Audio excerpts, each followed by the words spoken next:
And now, AM 650 presents your source for leading-edge news and information on today's hottest products and services. This is Experts on Call on AM 650.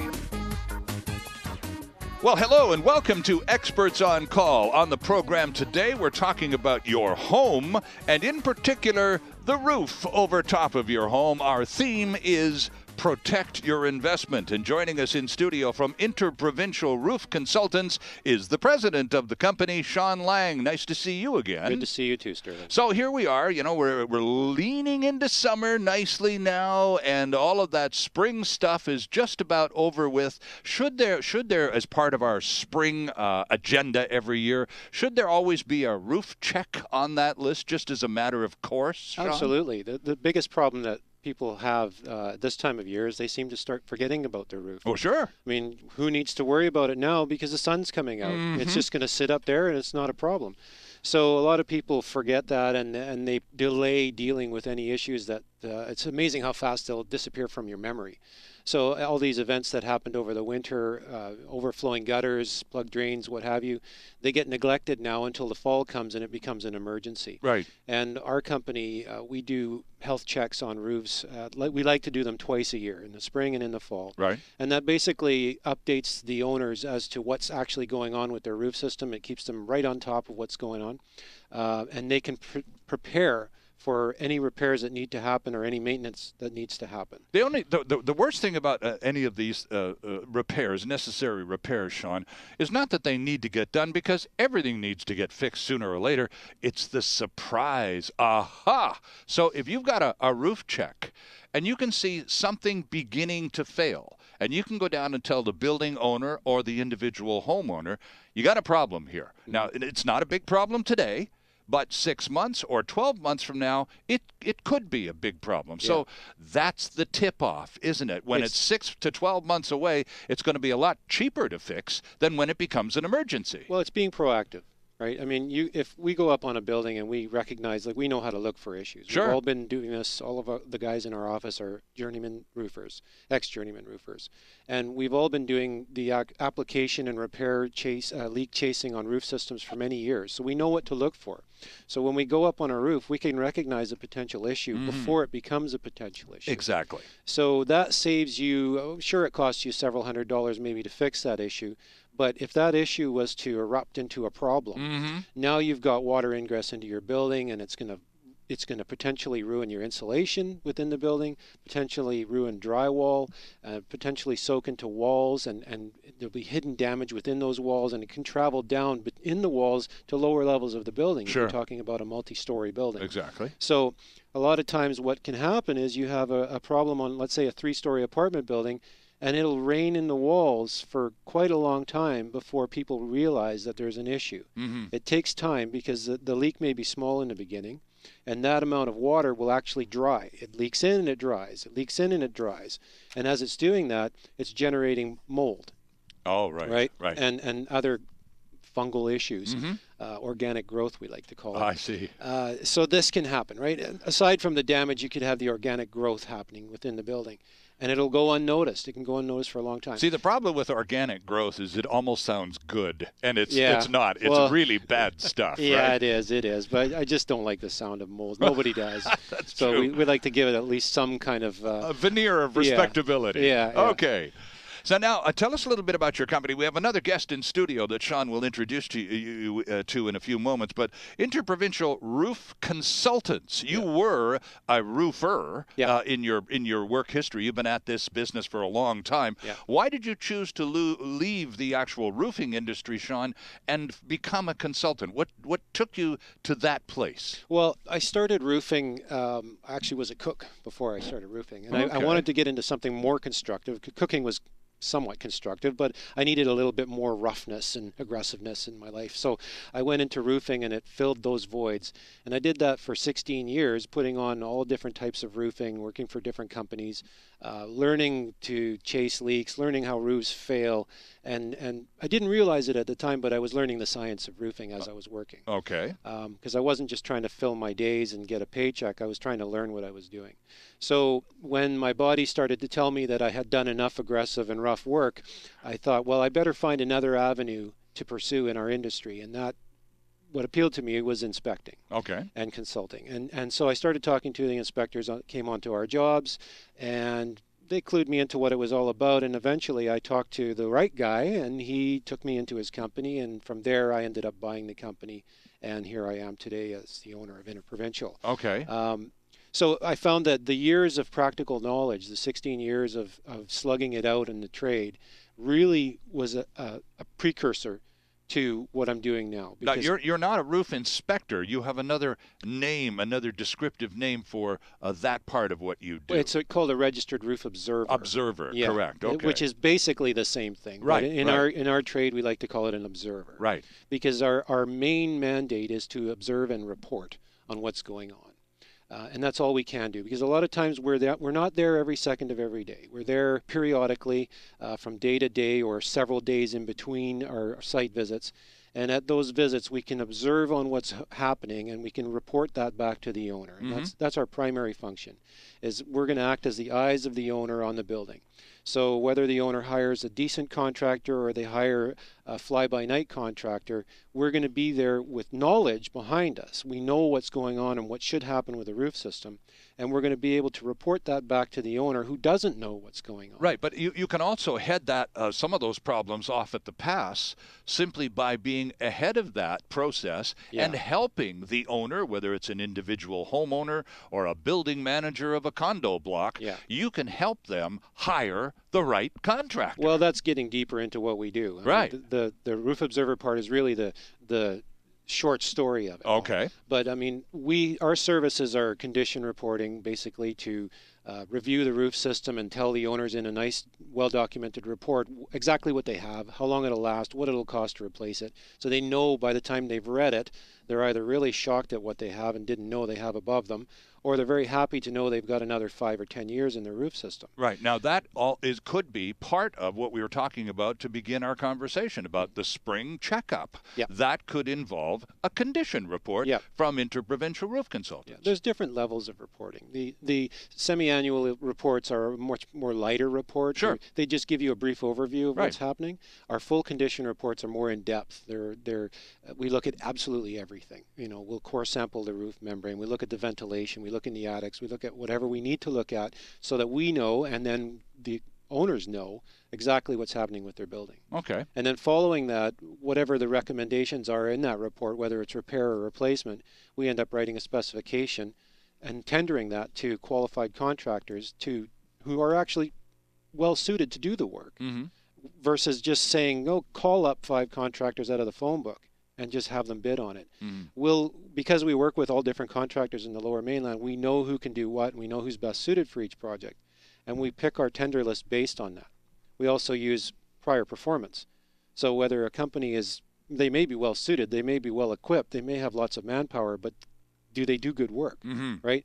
So there are companies that are very large and very well established, they don't do good work. And we find that out by working with these contractors regularly on different projects, and we know who to drop off our tender list and who to add on our tender list. Right, okay. And so today I brought in Eric Dennis from Roy Dennis Roofing, who is one of the contractors that we do use on a regular basis on our tender list. He ends up getting on there every once in a while and hopefully awarded the jobs for the same reasons I just mentioned, where they are well versed at what we expect to see out of a contractor. They've got the manpower, they've got the equipment and such. So Eric knows when we put out a job what he's expecting to see in that specification, and he knows that he's going to have to work to that level in order to get the job completed. About time we heard from Eric. Hi there. Thanks, Sean, for having me out, by the way. Yeah, no problem. Really appreciate being here. Tell us a little bit about your Eric Dennis. Tell us a little bit about Roy Dennis Roofing. Who was Roy? Well, Roy's my grandfather. Started the business in 1946. I'm the third generation following in his footsteps. It's a family business, been been in Richmond since 1946, and we service the metropolitan Vancouver area. And typically, what sort of staff size do you carry? And I know that summertime that you probably expand a little, but typically, what sort of staff? On average, we have approximately 40 people on staff that can service any type of roof system out there. We have experts in all fields of roofing. Okay. We also do dabble a little bit in some damp proofing as well. Okay, now both of you guys are members of the Roofing Contractors Association of British Columbia. Sean, what is that? No, he is a member of the Roofing Contractors. I'm not a member. I'm an accepted inspector. Oh, right. But you're both on their technical committee. Yes. That's correct. Okay. Yeah. So tell us about the Roofing Contractors Association, Eric, and then we'll get Sean to include the technical committee stuff. Fabulous association. It facilitates our schooling of our guys. We have a fabulous facility. A training facility? Yeah, sitting on approximately 5 acres out in Langley. Okay. It's a member-driven association. We both sit on a technical committee, which governs the minimum standards for roofing in the province. We also work on the accepted materials for roofing in the province. Now, Sean, you said you are an invited member of this technical committee of the Roofing Contractors Association. Yep. How'd you finagle yourself a seat on that board? Well, the RCABC has to work with third-party inspection companies. Okay. That's their way of keeping an arm's length away from the inspection process, because the roofing contractors are members. We can't be members because otherwise it can be seen that we're working with. You need to keep a specific distance, Well, don't you? It could be considered a conflict. Of course, yeah, okay. So we're not members. We're accepted inspectors, meaning that we've qualified to do the work. We inspect to the standards that the RCABC wants to see, right, in order to provide the guarantee that they sell. So is part of that establishing the standards themselves? Well, in my position and several other inspectors' positions, we're invited to be on the technical committee where decisions are made on products that are brought towards the RCABC for approval within the program. And we review those products. We ask to see the data on those products. We want to know the history of the product in our environment. Right. And then the judgment is made basically amongst the panel whether or not that product is going to be approved.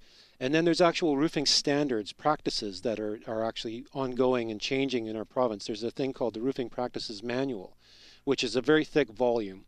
Approximately, if you were to print it, it'd be about 4 inches thick in a binder, one of those big ring binders full of standards that must be followed if you're going to be working within the program at the RCABC. Right.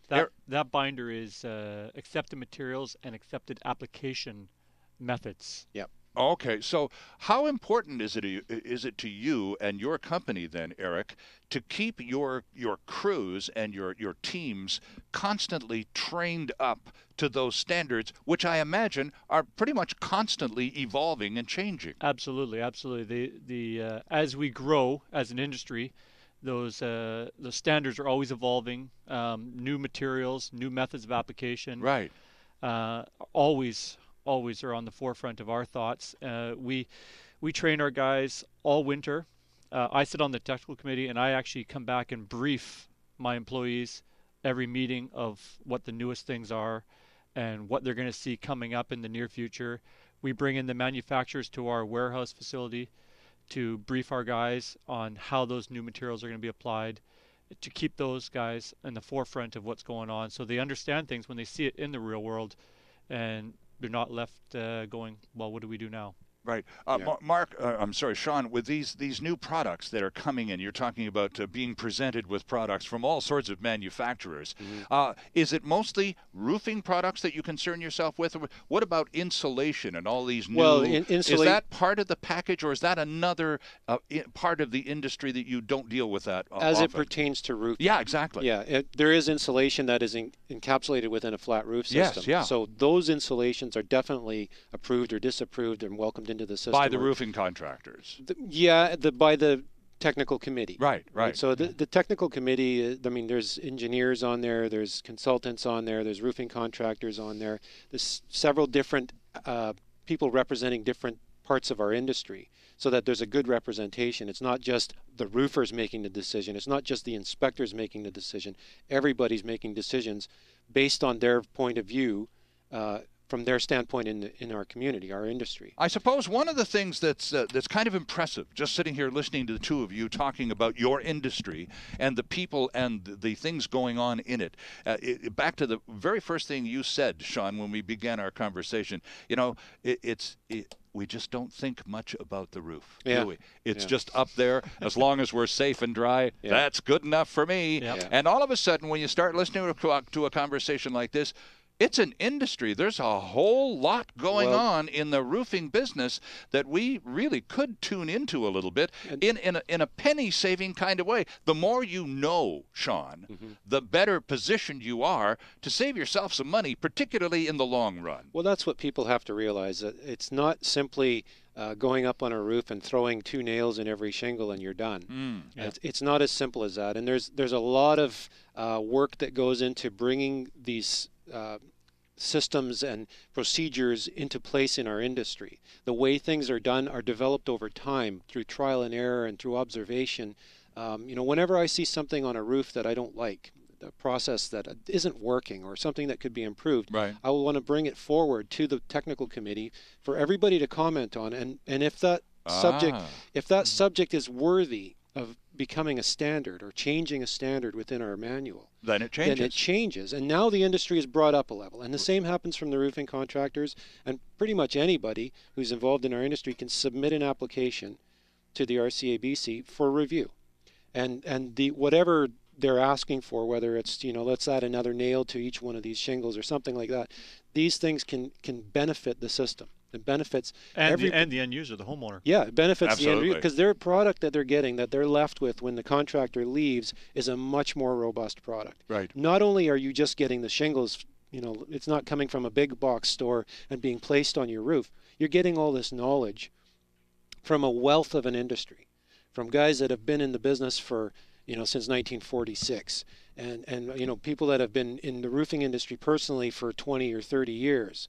And these guys have seen it all from different angles, and they're bringing it all to one table and going over it and coming up with systems that are then being brought out to the customer. The theme for the program today is, well, your home and the roof on top of the home, and it's all about protecting your investment. The price of homes, to say nothing of roofs, in Metro Vancouver these days. My gosh, you'd want to station an armed guard on your roof with the kind of numbers we're talking about these days. Our guests in studio are Eric Dennis from Roy Dennis Roofing and the president of Interprovincial Roof Consultants, Sean Lang. I'm Sterling Fox, and we'll be right back with lots more after this. Delivering relevant and beneficial consumer information. This is Experts on Call, and there's more still ahead on AM 650.